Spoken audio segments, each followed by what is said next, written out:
Olá, meu nome é Ana Tainã e minha equipe é formada pela Ana Tainá e pela Catarina Nogueira. Nós vamos apresentar um artigo que tem como tema a eficiência de remoção de fósforo, cianobactérias e cianotoxinas pela técnica de mitigação Flock e Sink em águas semiáridas eutróficas. Para iniciar, vamos falar um pouco sobre a eutrofização, que é caracterizada pelo excesso de nutrientes dos ecossistemas aquáticos e ela é decorrente de ações eutróficas. Ela promove o crescimento de cianobactérias potencialmente tóxicas e depressão de oxigênio associada. Isso tudo representa uma série de ameaças à saúde e à biota aquática. Bom, a redução do aporte de nutrientes ela é necessária, pois ela tem se mostrado bastante eficaz na melhoria da qualidade da água. E embora estudos indiquem que uma abordagem integrada é necessária através do controle de nitrogênio e fósforo, o controle de fósforo é considerado mais eficaz. As fontes externas de fósforo em corpos d'água são muito importantes, como as provenientes de atividades antrópicas, mas o carregamento interno pode contribuir significativamente para o equilíbrio total de fósforo e atrasar a restauração ambiental, mesmo após a redução do carregamento externo. O carregamento interno ele origina-se dos processos de excreção e decomposição da matéria orgânica, da ressuspensão dos sedimentos ou via biotubação, que funcionam como fonte de fósforo para a coluna d'água. As entradas internas de fósforo parecem ser mais importantes em lagos tropicais do que temperados. Isso porque a carga interna nesses ambientes é relevante apenas em alguns meses, normalmente durante o verão. Além disso, as entradas externas de nutrientes de fontes difusas em reservatórios tropicais têm contribuição menor nas regiões semiáridas, isso porque elas se caracterizam por altas temperaturas, chuvas irregulares e alta taxa de evaporação. A geoengenharia é uma técnica importante no manejo da eutrofização. Essa técnica consiste na adição combinada de um coagulante e um adsolvente P, que se complexam com a matéria orgânica e inorgânica presente na coluna d'água, formando flocos que precipitam e se depositam no sedimento. Os coagulantes mais usados são os sais à base de alumínio, como o sulfato de alumínio e o cloreto de polialumínio. Uma preocupação quanto ao uso de coagulantes é que ele pode promover uma redução do pH e, consequentemente, ter um efeito negativo na biota. Outro seria a toxicidade, por meio da aplicação ou realiberação do alumínio no ecossistema aquático.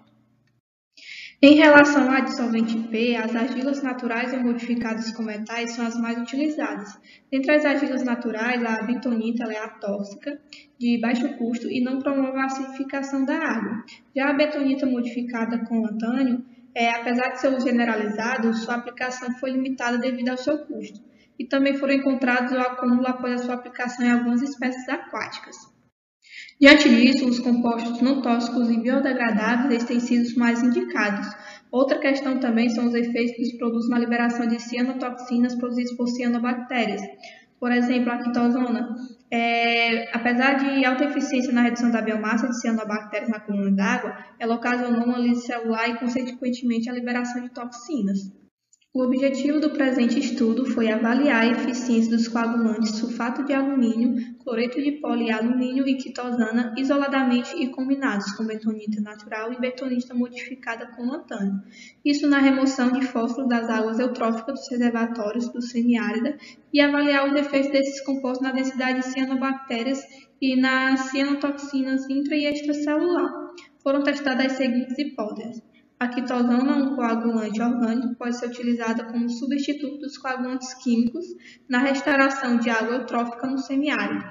A ação combinada dos coagulantes com as argilas é mais efetiva na redução de fósforo e a capacidade de remoção da bentonita modificada com antânio é maior do que a bentonita natural. E a ação combinada de coagulantes e argilas não causa lise celular ou liberação de cianotoxinas. A área de estudo é o reservatório de Argemiro Figueiredo, localizado no município de Itatuba. O seu volume médio total é de 253 milhões de metros cúbicos. Ele é um sistema raso com área média de 2.300 metros quadrados e profundidade máxima de 58 metros.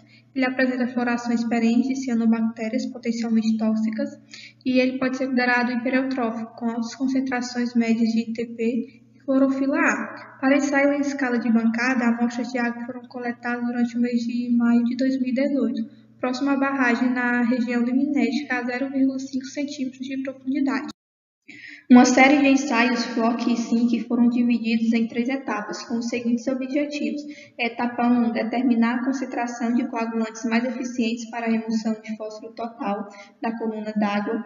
Etapa 2, determinar a melhor concentração de argilas. E etapa 3, reproduzir as concentrações de coagulantes e argilas determinadas nas etapas anteriores, em maior escala, seguindo os mesmos procedimentos, ajustando apenas o tipo e a escala das unidades experimentais e os tipos de concentração de coagulantes e argilas. Nesta figura temos a representação esquemática do desenho experimental, onde temos no estágio 1 e 2 alíquotas de 200 ml e no estágio 3 700 ml de água do reservatório, e eles foram transferidos para cilindros graduados, no estágio 1 e 2 e nos potes de vidro no estágio 3.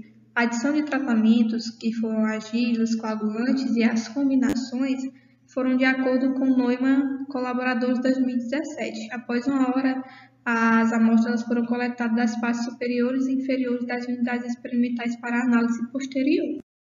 O pH e a turbidez medidos nos ensaios foram determinados em pH-metro de bancada e no turbidímetro, respectivamente. As concentrações de fósforo total e clorofilar foram utilizadas para determinar o nível trófico do reservatório.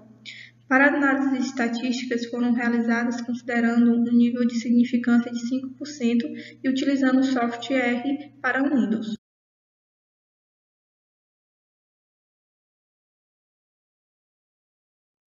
Boa noite, meu nome é Tainá e eu vou apresentar para vocês agora os resultados que foram obtidos a partir desse estudo. Iniciando aqui com as características físicas e químicas das águas do reservatório e depois os grupos fitoplânctônicos que teve aí uma predominância. No reservatório, onde o estudo foi realizado, ele vai apresentar aí um pH alcalino, uma alta turbidez e altas concentrações tanto de fósforo como de clorofila A. E é essas características que fazem esse reservatório ser classificado aí como eutrófico. E as cianobactérias, elas foram um grupo aí que teve uma maior densidade, com predominância aí das espécies Planctotrix e Cylindrospermophysis. Bem, como a gente viu, os resultados também foram divididos aí em 3 etapas, tá certo? Aqui a gente tem a figura 2, que representa a etapa 1, apenas alguns resultados da etapa 1, que é um ensaio de lote. Aqui a gente tem 6 quadrinhos, com os resultados de fósforo total, fósforo reativo solúvel, clorofila A, pH e turbidez na parte superior e inferior, e também as diferentes concentrações de coagulantes sulfato de alumínio, policloreto de alumínio e quitosano. Vamos entender melhor aqui como estão dispostos aqui no gráfico. Aqui desse lado a gente tem as quantidades para o fósforo total e os fósforos reativos solúvel, tá certo? Já aqui nesse lado oposto a gente tem as quantidades de pH. Aqui a gente tem a quantidade de clorofila A e aqui de turbidez. Aqui logo abaixo a gente vai ter as concentrações dos coagulantes, aqui é do sulfato de alumínio, aqui do pluricloreto de alumínio e aqui do quitosano. E aqui se repete, tá certo? Por causa das 5 propriedades. Aqui a gente vai ter a quantidade em doses, tipo a menor dose utilizada de concentração em miligramas foi 2 e a máxima foi 32. Partindo aqui para as barrazinhas, nessa coluna aqui, em preto, a gente tem os resultados de fósforo total. Na barra tracejada aqui, a gente tem do CRP. E aqui nessas linhas pontilhadas, a gente tem os resultados do pH. Isso se repete nos quadrinhos A, B e C. Já aqui, no quadrinho D, E e F, as barras em cinza estão os resultados de clorofila A e na linhazinha pontilhada a gente tem os resultados de turbidez, tá certo? E as concentrações aqui embaixo continuam a mesma de coagulante.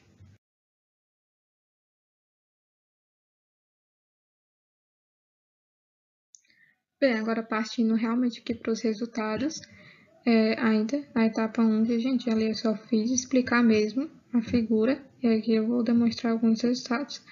Aqui nas séries Sul e PAC foram observadas reduções significativas para todas as propriedades, tanto TP como CRP, como clorofila e turbidez, começando aqui nas concentrações mais baixas, que são de 2, tá certo?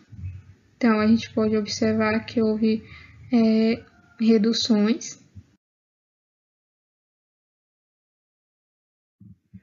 Olhando agora aqui para o resultado de pH, tá certo? Essa linhazinha aqui. De acordo com esse aumento aqui das concentrações de coagulantes, a gente pode perceber que houve aqui um declínio, né, gradual do pH. E esse efeito aqui a gente pode ver que foi mais pronunciado no coagulante Sul, no sulfato de alumínio, tá certo? A gente pode perceber aqui, ó, que nesses outros dois não houve um declínio tão grande assim. E ele atingiu aí cerca de pH 6 na concentração máxima de 32 miligramas, tá certo? Já que o coagulante PAC,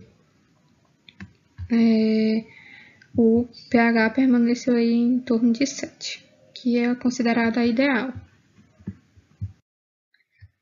Ainda continuando aqui na etapa 1, a gente está vendo só os resultados de Sul e PAC, tá certo? Aqui o quitosano a gente vai ver os resultados posteriormente. Então, a menor concentração de alumínio, tanto em Sul como em PAC, que mais reduziu a concentração de fósforo total na coluna d'água, que o objetivo é esse, reduzir esse fósforo total, foi quando ele obteve uma faixa de pH segura, que foi igual ou um pouco maior que 7, e ele obteve esse resultado aqui de pH aqui quando ele utilizou 8 miligramas nas concentrações de coagulante, tanto de sulfato de alumínio como cloricloreto de alumínio. Então, a faixa segura aí de pH foi em 8 miligramas, que foi um pH igual a 7 ou um pouco maior que 7. Bem, aqui a gente tem a tabela 1, ela é uma continuação ali da figura 2 que a gente acabou de ver. E ela vai ser uma continuação dos resultados que a gente obteve lá, tá certo? Nessa tabela a gente vai ter a eficiência de remoção em porcentagem do fósforo total, do fósforo reativo solúvel e da clorofila A, que a gente não tem nenhum resultado para o pH nem para a turbidez, tá certo? E esses resultados em diferentes concentrações de sulfato de alumínio, cloreto de polialumínio e quitosano, tá certo? Aqui a gente tem as doses em miligramas, tá certo? Como a gente viu, a menor concentração foi de 2 miligramas e a maior de 32. Como o pH se mostrou mais seguro na faixa de 8 doses, a gente vai ver esses resultados da eficiência de remoção nessa dose aqui, tá certo? Então, nessa concentração aqui, a eficiência de remoção do Sul para TP, CRP e clorofila A foi de 47,3%, 91%, 2% e 86%, 2% respectivamente, como a gente pode ver. Já aqui o PAC mostrou aí uma eficiência de remoção de TP de 53,1%, 78,0% 0% e 49,0%, tá certo? A gente agora vai olhar aqui para o quitosano, tá certo? Aqui nesse finalzinho aqui da tabela 1. O quitosano, ele teve uma redução significativa aqui nas concentrações de fósforo total, nas concentrações de 2 e de 16 miligramas, com eficiências aí de remoção de 21, 1% e 26, 6% respectivamente. Então, a gente pode ver que nas demais concentrações aqui não foi tão elevada essa eficiência de remoção. Agora, olhando aqui a eficiência de remoção de quitosano, tá certo? A gente já viu aqui para os dados de fósforo total, a gente vai ver agora de CRP, que para esse estudo não foi considerado uma eficiência de remoção que tenha, né, diferido significativamente entre os tratamentos, então não teve uma alternância tão grande assim. Já a clorofila ela diminuiu nas concentrações aqui de 24 e 32 miligramas, com as remoções, como a gente pode ver aqui, de 32, ou melhor, desculpa, de 13, 3% e 38, 1% respectivamente. Agora a gente vai para o estágio 2. O estágio 1, a gente vai olhar as eficiências de remoções, né, do fósforo total, pH, entre outras propriedades. Aqui a gente já vai para o estágio 2, que vai tratar da dose do coagulante fixa e a faixa de lastro, tá certo? Que a gente pode perceber alguma diferença. Aqui também vai tratar da faixa de remoções da eficiência de remoção em porcentagem de fósforo total, fósforo reativo solúvel e clorofila A, nos tratamentos também dos coagulantes sulfato de alumínio, cloreto de polialumínio e quitosana, só que agora eles vão ser combinados com diferentes concentrações de betonina natural e modificada. Aqui é bom você prestar atenção nas siglas, tá certo? Então, aqui, nessa tabela 2, a gente tem as doses em miligramas. Aqui a gente já tem uma dose diferente da que a gente tinha na tabela 1, tá certo? E a menor dose aqui é 50 miligramas e a maior 400, tá certo? Aqui a gente tem a eficiência de remoção em porcentagem. Aqui são a combinação dos coagulantes com a betonina natural e aqui do coagulante com a modificada com latânio, tá certo? Então, aqui as combinações para o fósforo total, aqui para o CRP e para a clorofila A.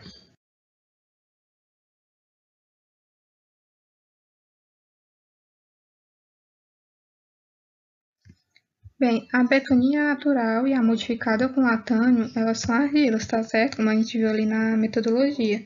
E a combinação dessas argilhas com coagulantes, ela produziu reduções significativas no TP, no CRP e na clorofila A, na coluna d'água, começando aí nas concentrações mais baixas testadas. A concentração mais baixa testada foi aqui nas 50 doses, tá certo? Então, ela teve uma diminuição significativa aqui nessas concentrações. Continuando aqui no estágio 2, a gente tem a figura 3, tá certo?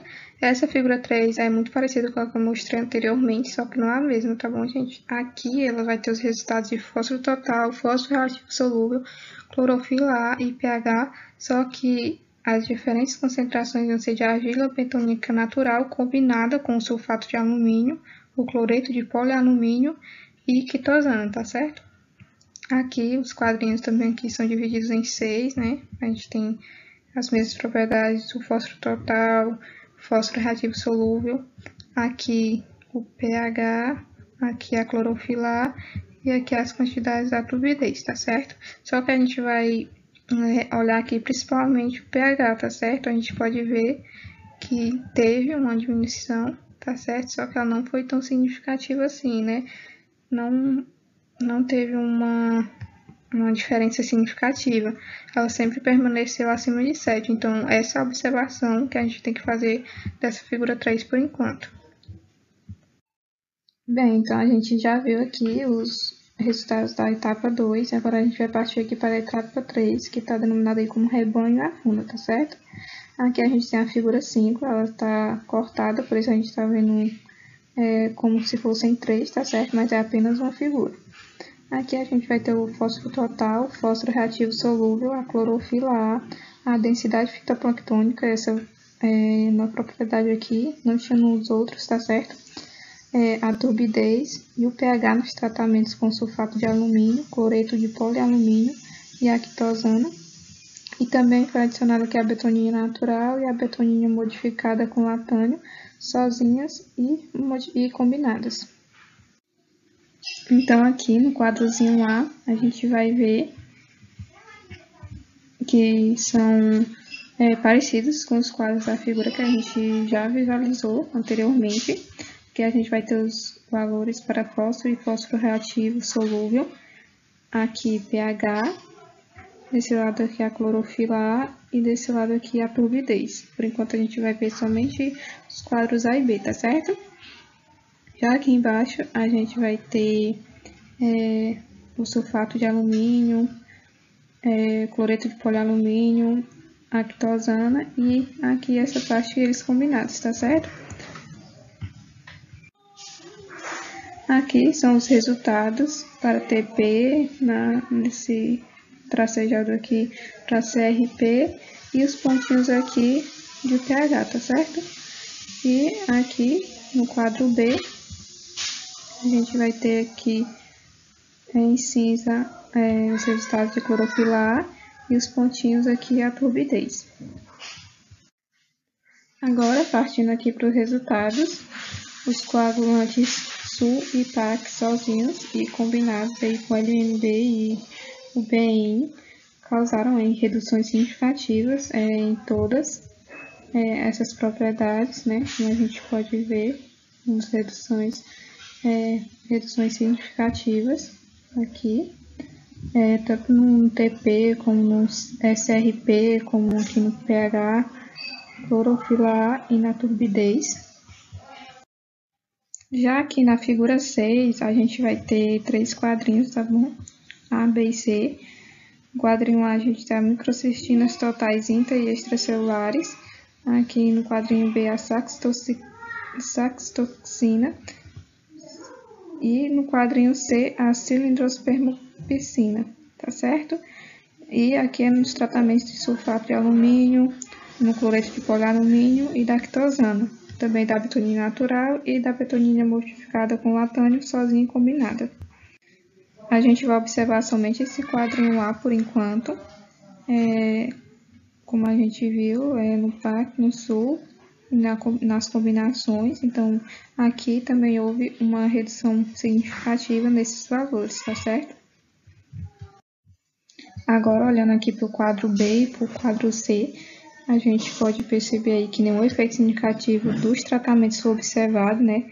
Tanto nas concentrações intracelulares como nas concentrações extracelulares aí de saxitoxina e cilindrospermopsina. A aplicação aqui da quitosana sozinho causou reduções significativas tanto aqui no TP como na clorofila A, a coluna d'água, com as eficiências aí de remoção de 2,6% para TP e 57% para clorofila A. Por outro lado, o CRP aqui, das quitosanas combinadas, aqui, também teve uma diminuição e apresentou aí uma eficiência de remoção de 17,0% para a betonita natural, combinada com a quitosana e 23,5% para a betonita modificada com latânio, combinada com a quitosana. Voltando agora aqui para a figura 5, a gente não viu ainda, né, esse quadro C, que trata sobre a densidade fitoplanctônica, mas a gente vai tratar apenas aqui das cianobactérias, tá certo? Aqui é que está representado aqui, nessa partezinha preta assim, do gráfico. Aqui, mais especificamente na quitosana sozinha, tá certo? Ela não apresentou mudanças significativas em relação ao controle, mas ela teve um aumento aí significativo quando ela está combinada com a betonita natural e a betonita modificada com latânio.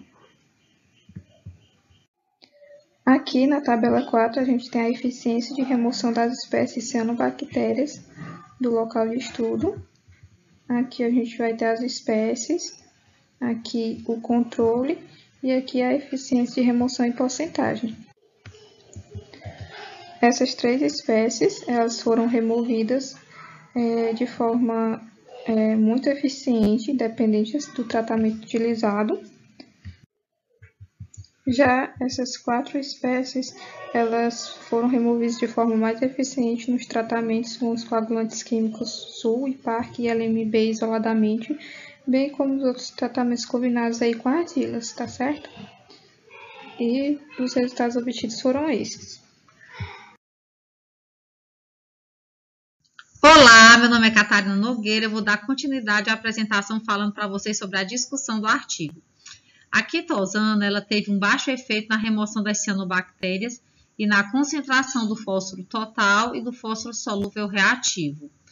A quitosana, no caso, ela não vai ser viável para o controle de eutrofização em reservatórios semiáridos. O lantano é mais eficaz que as argilas bentoníticas, mas ele não aumentou a eficiência do coagulante, porque o lantano ele é utilizado junto. Ele é que nem a argila, ele é para fazer o combinado com o coagulante. E o coagulante sozinho foi suficiente para a remoção rápida, tanto do fósforo quanto das cianobactérias.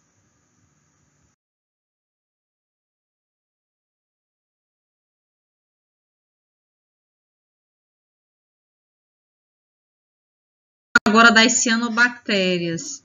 Por que não é tão fácil removê-las? Algumas mais fáceis, que são as menores, outras mais difíceis de serem removidas, as maiores, as filamentosas. Elas têm algumas adaptações, elas regulam a sua flutuabilidade em busca de nutrientes, também elas regulam a sua flutuabilidade para o melhor aproveitamento da luz e por competição com outros animais, segundo Vissier e colaboradores de 2005. Elas possuem, segundo os trabalhos de Reynolds e colaboradores de 1987, elas possuem vesículas de gás aerótopos e bainha mucilaginosa. Essa bainha mucilaginosa ela vai impedir a dessecação dessas cianobactérias. Ou seja, elas podem inviabilizar o uso de coagulantes, pois impedem a sedimentação celular. Elas dificultam, no caso. As cianobactérias esféricas e pequenas, como A. delicatíssima, M. glauca e M. tenuíssima, foram removidas da coluna de água independente do tratamento, como a gente vai ver posteriormente nas tabelas. Temos aqui o exemplo de uma que é a Phenocapsula delicatíssima, a gente vê que ela é pequenininha, arredondada, ela não tem não é filamentosa, nem é grande, e ela nem tem nada pontiagudo, ela é toda esférica. Por isso que vai ser mais fácil de removê-la. Essas cianobactérias mais longas, tipo a Racibosque, a Amphibium, a Agardia e a Catenata, foram retiradas apenas com aplicação de cloreto de polialumínio, sulfato de alumínio e lantânio isoladamente ou combinadas. Por quê? Porque vocês podem ver, o formato dela já é diferente comparado com a anterior. Ela é filamentosa, ela é maior, ela é de 2 a 7 micrômetros de comprimento. A anterior, ela tinha de 0,8 a 1 micrômetro. Essa já é de 2 a 7, ela é bem maior. A Racibosque, que foi falada anteriormente, aqui a gente pegou ela separado. Essa cianobactéria ela tem alto poder de flutuabilidade. Então, ela tende a migrar e se acumular nas superfícies dos tubos de vidro das unidades experimentais e a remoção apenas com cloreto de polialumínio e lantânio juntos. Você vê que o tamanho dela é bem maior, ela é reta, suavemente curva, e o diâmetro dela de 13 a 16 micrômetros, é bem maior. Por isso, a dificuldade mais... O pH ele também vai influenciar no desempenho da argila. A argila ela é influenciada pelo pH da água. E o lantânio ele atinge máxima eficiência até o pH 8. Quando o pH fica acima de 8, o que é que acontece? Até o pH 8, o lantânio ele fica com cargas, o terceiro cátion dele fica livre e pode se ligar com o fósforo. Acima do pH 8, fica um pH básico, então fica muita hidroxila no meio. Então, essas hidroxilas vão se ligar ao lantânio que está insolúvel. Isso daí vai impedir que ocorra a ligação com o fósforo que está na coluna de água. Por isso que o pH vai influenciar na capacidade de absorção do fósforo pelo lantânio. A influência do pH na bentonita natural é menos intensa e foi pouco estudada. No caso do lantânio, a presença de substâncias úmicas causa redução na absorção do fósforo pelo lantânio.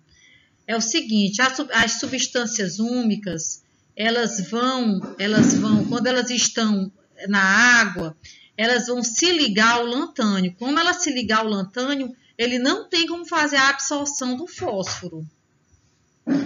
porque ela vai se ligar. O que era para se ligar ao fósforo, quem vai se ligar são as substâncias úmicas, por isso que ela prejudica. Também o alto pH do reservatório pode ter interferido no desempenho da quitosana.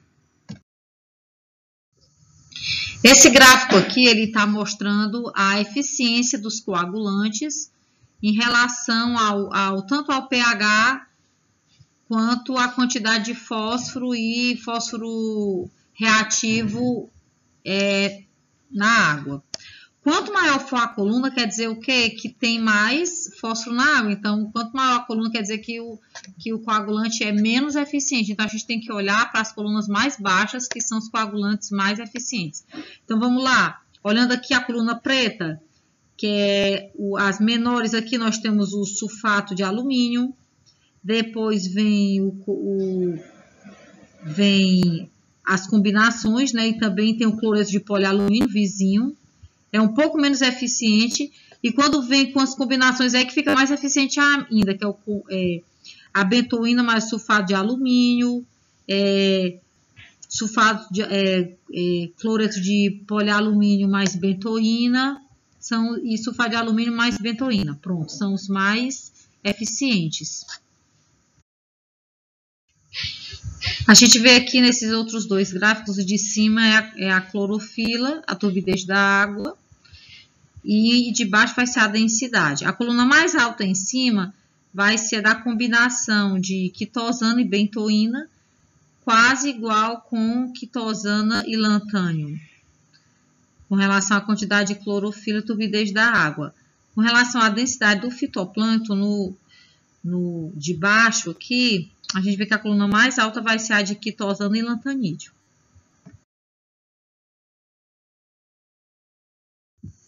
Esses três gráficos têm relação com a quantidade de microcistinas totais intraextracelulares, que é a A, saxitoxina, sindrospermopsina, nos tratamentos com sulfato de alumínio, cloreto de polialumínio, quitosana, bentonita natural e lantânio, sozinhos e combinados. A barra de erro indica o desvio padrão.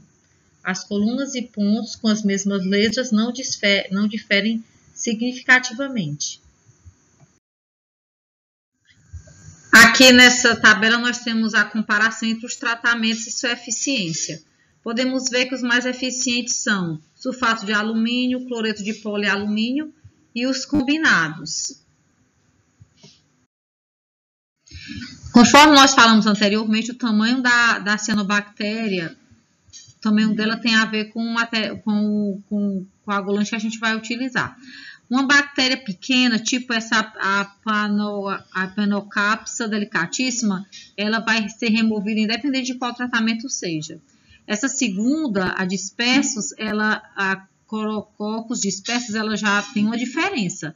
Só vai ser removida com sulfato de alumínio e cloreto de polialumínio. E as combinações, lá com cloreto de polialumínio e lantânio e cloreto de polialumínio e bentoína. Por quê? Porque ela já é uma cianobactéria maior. Com certeza deve ser uma filamentosa. E as outras seguem todas essa mesma situação. As menores, qualquer tratamento tira, e as maiores, só os que têm alumínio e os combinados. Vamos agora para as conclusões. A quitosana ela mostrou-se ineficiente para a remoção de fósforo e cianobactérias da coluna d'água, ou seja, ela não é um bom substituto para os coagulantes à base de alumínio. Nós vimos no começo do trabalho que foi falado que estava se procurando substitutos para os coagulantes à base de alumínio, porque o alumínio em grande quantidade ele é tóxico. Mas, infelizmente, a quitosana não conseguiu substituir.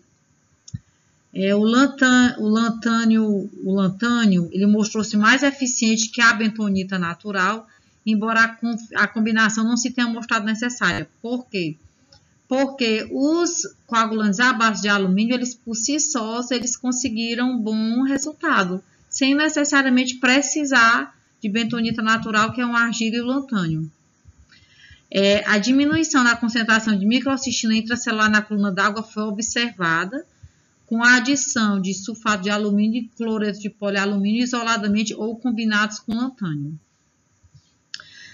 Não foi observado nenhum efeito nas concentrações intracelulares de saxitoxina e cilindrospermina, foram observadas, né? Os coagulantes e argilas não tiveram efeito sobre a fração celular de cianotoxinas, indicando que não ocorreu lise nas células cianobacterianas com a ação desses compostos. Lembrando que as cianotoxinas, elas são liberadas pelas cianobactérias, elas são tóxicas tanto para os animais, inclusive para o homem, podendo causar diversas doenças. Obrigada.